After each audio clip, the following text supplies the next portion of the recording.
Hello guys, আসসালামু আলাইকুম। আশা করি ভালো আছেন, আমরাও ভালো আছি। এই যে দেখেন, ওয়াসিফ আমাদের বাড়ির পাশে হাঁটতেছে আর আমার আঙ্গুলে ধরে টানতেছে, ও আমাকে নিয়ে যাচ্ছে। এখানে বসে একটা ছোট্ট একটা ছেলে শরবত বিক্রি করতেছে। ও যাচ্ছে যে ও শরবত খাবে, আমাকে নিয়ে টেনে টেনে নিয়ে যাচ্ছে শরবত খাওয়ার জন্য। এটা দেখে তো আমি খুবই খুশি, কিন্তু যা দেখে এখানে ছোট্ট একটা পিচ্চি ছেলে, মানে আমাদের বাড়ির পাশের একটা ছোট্ট একটা পিচ্চি ছেলে বসে বসে এমনিতেই বিক্রি করতেছে। সেই জন্য ও আমাকে আর ক্যামেরা দেখে এত লজ্জা পাচ্ছে, আর মানে বলার মতো না। আর আমি বলতেছি শরবত কত করে, ও হাত দিয়ে বলতেছে 20 টাকা। মানে দেখেন ওর কি মুখের অবস্থা, মানে লজ্জায় লাল লাল হয়ে গেছে। আরও আমি ক্যামেরা ধরে রাখছি, মানে ও মানে কি করবে কি না, হাসতেছেও আবার ইয়ে করতেছে।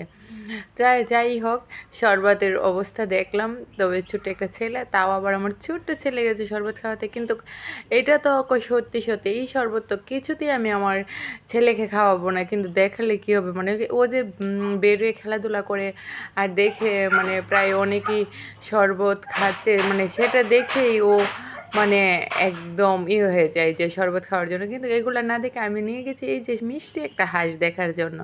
এই দেখেন চিনি হাঁসটা, মাশাআল্লাহ কত বড় একটা চিনি হাঁস। ও কান্না করতেছিল, তাই চিনি হাঁসটার কাছে নিয়ে যাচ্ছে, নিয়ে দিয়ে বলতেছে, এই যে দেখো বাবা বাবা কত সুন্দর চিনি হাঁস, দেখো তোমার সাথে কথা বলতেছে। দেখেন ও কীভাবে করতেছে। ও আসিফকে দেখে বারবার গলাটা সামনে নিচ্ছে দেখার জন্য।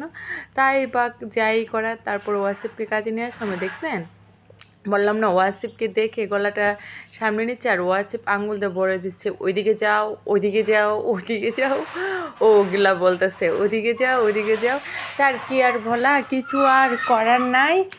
আমি আর সুন্দর করে এটাকে দেখে দেখে নিচ্ছিলাম আর ওয়াসিফকে দেখছিলাম। আর ওয়াসিফ কি মিষ্টি ওর সাথে খেলাধুলা করতেছিল, তাই দেখা আমিও খুব এভাবে ওর কান্নাটাও বন্ধ হয়ে গেল আর হাঁসটার সাথে ওর খেলাধুলা হলো। এটা ভাবলাম যাক আমার আইডিয়াটা কাজ করলো, এইভাবে তো ওর শরবত খাওয়াটা মিস হলো। যাক কী হোক, তাই আবার একটা খোলা মাঠে এখানে মসজিদের পাশে ওকে নিয়ে গেলাম, নিয়ে দিয়ে দিয়েছি। ও সুন্দর এখানে যায় অনেক খুশি, মানে ওই জায়গাটা গেছে, ওই জায়গাটাতে আমি দাঁড়া করাইছি অনেকগুলা পাথরের উপর, দেখে ও অনেক খুশি হয়ে গেল।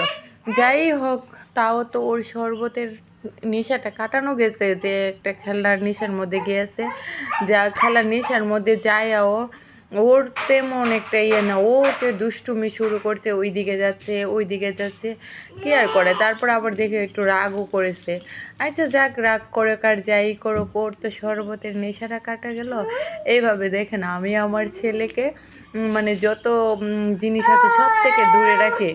আর আমার জন্য বিশেষ করে দোয়া করবেন, যাতে আমি আমার ছেলেকে আমার সাধ্য মতো বা আমার মন মতো করে বড় করতে পারি। তার তৌফিক যাতে আল্লাহ আমার দান করে। আপনারা সবাই আমার জন্য দোয়া করবেন। বাই।